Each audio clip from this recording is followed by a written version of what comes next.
Olá pessoal do Navegação Aérea Descomplicada, sejam bem-vindos de volta. O meu nome é Ivanelson Lobato, eu sou controlador de tráfego aéreo, professor de navegação aérea e autor dos livros Navegação Aérea Descomplicada. Como você já sabe, 2 volumes com tudo que um controlador de tráfego aéreo ou um piloto precisa saber sobre navegação aérea. No vídeo de hoje vamos falar sobre saídas omnidirecionais. Vamos comparar as saídas por instrumento convencionais com as saídas omnidirecionais que já estão em vigor no Brasil, com cartas publicadas desde março de 2020, e a gente vai aprender a interpretar esses procedimentos e saber identificar qual a diferença entre eles e uma saída por instrumentos convencional. E não se esqueça, se você quiser adquirir um exemplar autografado dos nossos livros, entre em contato no e-mail naveaeradescomplicada@gmail.com. Vai ser um prazer lhe enviar um exemplar como dedicatória por um preço muito justo. Então, vamos para a sala de aula.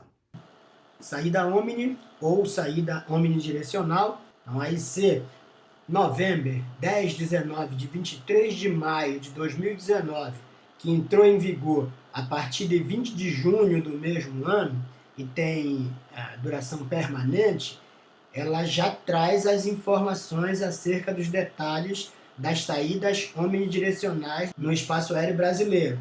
Embora a gente não tivesse, a essa época, nenhuma saída omnidirecional publicada, mas desde março deste ano de 2020, a gente já tem essas saídas publicadas e vamos ver os detalhes e as diferenças delas em relação às saídas por instrumentos tradicionais que a gente já está acostumado a interpretar.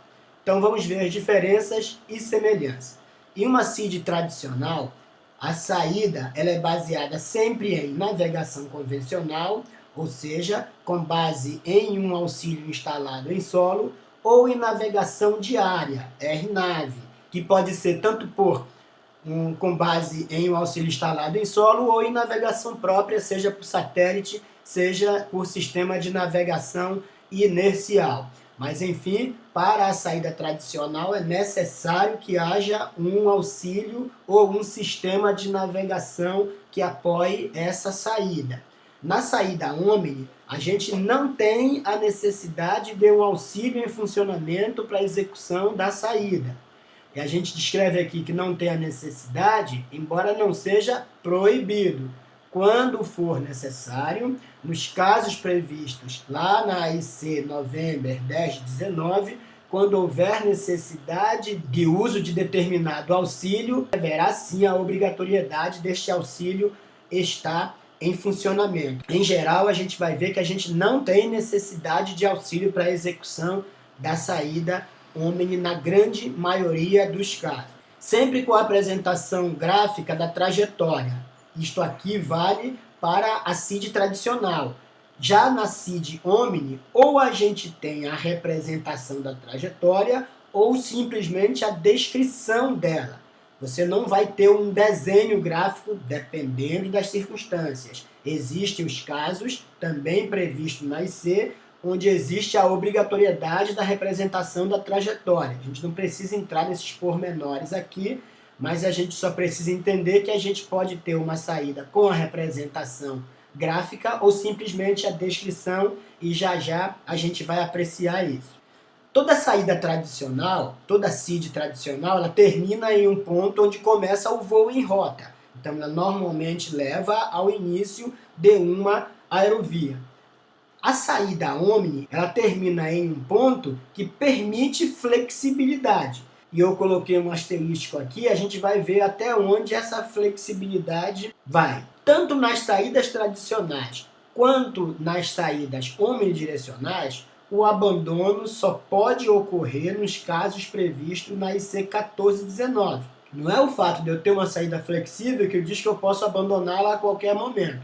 Se tem a previsão de até onde essa saída, seja ela uma CID tradicional, seja uma CID omni, ela só pode ser abandonada nos casos previstos na IC November 14/19.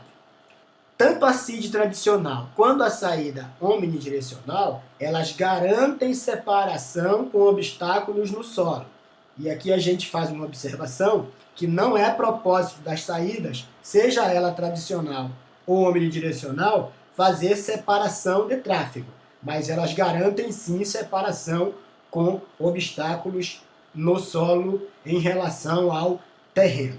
E aqui a gente tem um caso onde é necessária a representação gráfica da CID. A gente trouxe aqui a Omni 1533 de Campinas. Vamos ver em detalhes essa parte, que é a única diferença que a gente vai ter em relação às CID tradicionais, que perceba que a gente não tem nenhum auxílio para orientar esta trajetória na decolagem. Para a decolagem da pista 33, a aeronave deve manter o rumo da pista, mantendo um gradiente de 4.4 até 4.500 pés, que é este ponto representado nesta trajetória. Então, até atingir 4.500 pés, ele tem que empregar um gradiente mínimo de subida 4.4. Após este ponto, ele pode reduzir este gradiente para 3.3 e deve continuar subindo com no mínimo 3.3 de gradiente de subida até 8.000 pés, que é onde termina a saída omnidirecional. Quando a aeronave atinge 8.000 pés, é que entra aquela flexibilidade que a gente falou no slide anterior. Só que essa flexibilidade, gente, não vai ser após atingir 8.000 pés, o piloto faz o que ele quer, não.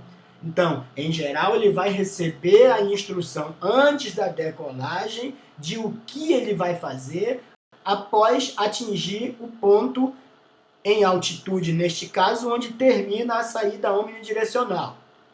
E aqui a gente faz uma observação que a gente está falando de gradiente mínimo de subida, 4,4%. Então, gradiente mínimo de subida é diferente de gradiente ATC. O gradiente ATC é para atender questões operacionais de circulação ou de, como a gente fala no tráfego aéreo, desconflito entre saídas e chegadas e procedimentos de aproximação. O gradiente mínimo de subida, ele tem o propósito de garantir a separação com obstáculos. Então, este 4,4% aqui, ele não é negociável. Uma aeronave que não tenha condição de empregar o gradiente 4,4 não pode realizar esta saída omnidirecional. Em algumas outras localidades, este gradiente pode ser até bem maior. Daqui a pouco a gente vai ver um caso. Já o gradiente ATC, quando a aeronave não tem condição de empregar, ela pode deixar de cumprir o gradiente naquela mesma saída, se autorizado pelo órgão de controle. Mas neste caso aqui, ela não poderia empregar menos do que 4,4%, pelo menos até 4.500 pés. Outro exemplo aqui de Guaratinguetá, a saída omnidirecional da pista 2,20 de Guaratinguetá. A gente destacou aqui esta porção, vamos apreciar aqui. E quem decola da 02 aqui, o procedimento é manter o rumo da pista, subindo para o nível de voo 080. E aqui a gente tem que o gradiente mínimo de subida para 02 é 8,5%. Um gradiente bem alto, um gradiente de 8,5% até atingir o nível de voo 080. E aqui, gente, observe pelas cores hipermétricas aqui que se trata de uma região de serra. Então é compulsório que a aeronave cumpra este gradiente mínimo de subida para garantir a separação com obstáculos nesta região. Se ele decola da pista 20, ele vai manter o rumo da pista, mantendo a proa, até atingir 6.000 pés.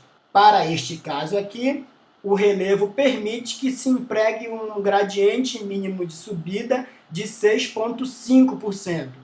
Um pouco menor do que aqueles 8,5%, mas igualmente alto. Pelo menos até atingir 6.000 pés. E a partir daí, a aeronave entra naquela condição de flexibilidade de negociar um ponto que facilite o deslocamento para a rota proposta no plano de voo. E mais uma vez a gente observa que não tem auxílio balizando esta saída, embora a gente esteja falando, olha o que está escrito aqui, Standard Departure Charge Instrument. Então a gente está falando de uma saída por instrumentos. Isso aqui atende ao voo IFR.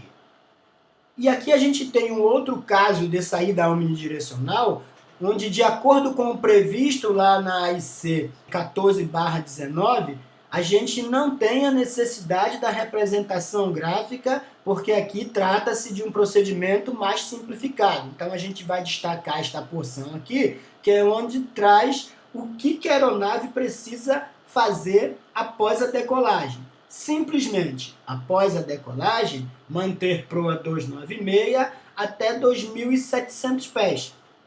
Após atingir 2.700 pés, a aeronave entra naquela condição de flexibilidade e a gente percebe que aqui esta saída só se aplica à pista 29 de Chapecó, não autorizado, tá aqui, não autorizado para decolagem da pista 11. Então, na pista 29, após a decolagem, manter proa 296 até 2.700 pés.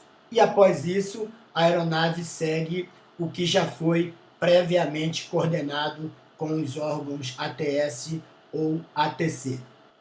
Então, observe que, independentemente dos instrumentos que a gente tenha, dos auxílios à navegação que a gente tenha em Chapecó, eu consigo realizar uma saída, por exemplo, da pista 29, mesmo com todos esses auxílios inoperantes. Eu só precisaria obedecer este critério de manter a proa 296 até 2.700 pés. E como aqui a gente não tem nenhum RMK referente a gradiente mínimo de subida, para esses casos, o emprego do 3,3, que é o mínimo, 3,3%, quando não vier impresso nenhum valor, quando não vier nenhum RMK com relação a um gradiente diferente, é necessário empregar um mínimo de 3,3% de gradiente mínimo de subida.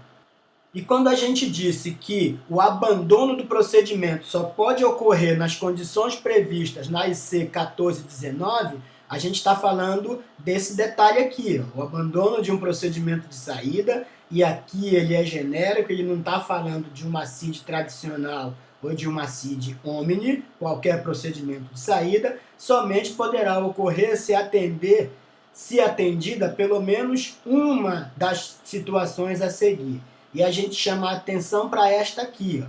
Em condições meteorológicas de voo visual, o piloto requerer subida cuidando de sua própria separação. Isto se aplica tanto às CIDs convencionais quanto às CID omnidirecionais. E aqui os exemplos de fraseologia a serem empregados para o caso da saída omnidirecional, a gente tem alguns exemplos aqui. Por exemplo, Papatango Zulu Papa Alfa, após a decolagem mantém a proa da pista até cruzar 4500 pés. Então intercepte a aerovia Whisky 14. E o piloto cotejando, ciente, Papatango Zulu Papa Alfa, após a decolagem, autorizado manter a proa da pista até cruzar 4500 pés, então interceptar a aerovia Whisky 14. Este exemplo de fraseologia está previsto na AIC 14/19. Outro exemplo, Papatango Papá November Alpha, após a decolagem mantenha a proa da pista até 5500 pés, então intercepte a radial 070 do VOR Aldeia, após 25 milhas náuticas Delta Mike Echo de Aldeia, autorizado direto para a rota do plano de voo. Então observe que esta radial 070 não faz parte da Omni, pode não fazer parte da Omni, mas o fato da saída ser flexível não tira do controlador a possibilidade de acrescentar, após o cumprimento da saída omnidirecional, alguma outra trajetória baseada em um auxílio à navegação que ele precise adotar para separação de tráfego aéreo ou para gerenciamento de fluxo. Para saber mais, Navegação Aérea Descomplicada, segunda parte, tudo o que um piloto ou controlador de tráfego aéreo precisa saber sobre navegação aérea. Nosso contato no Insta, quer falar com a gente, manda um e-mail. E o recadinho de hoje é a caminhada que leva ao destino, não apenas a vontade de atingir. Deste poeta que vos fala. Até a próxima, um abraço.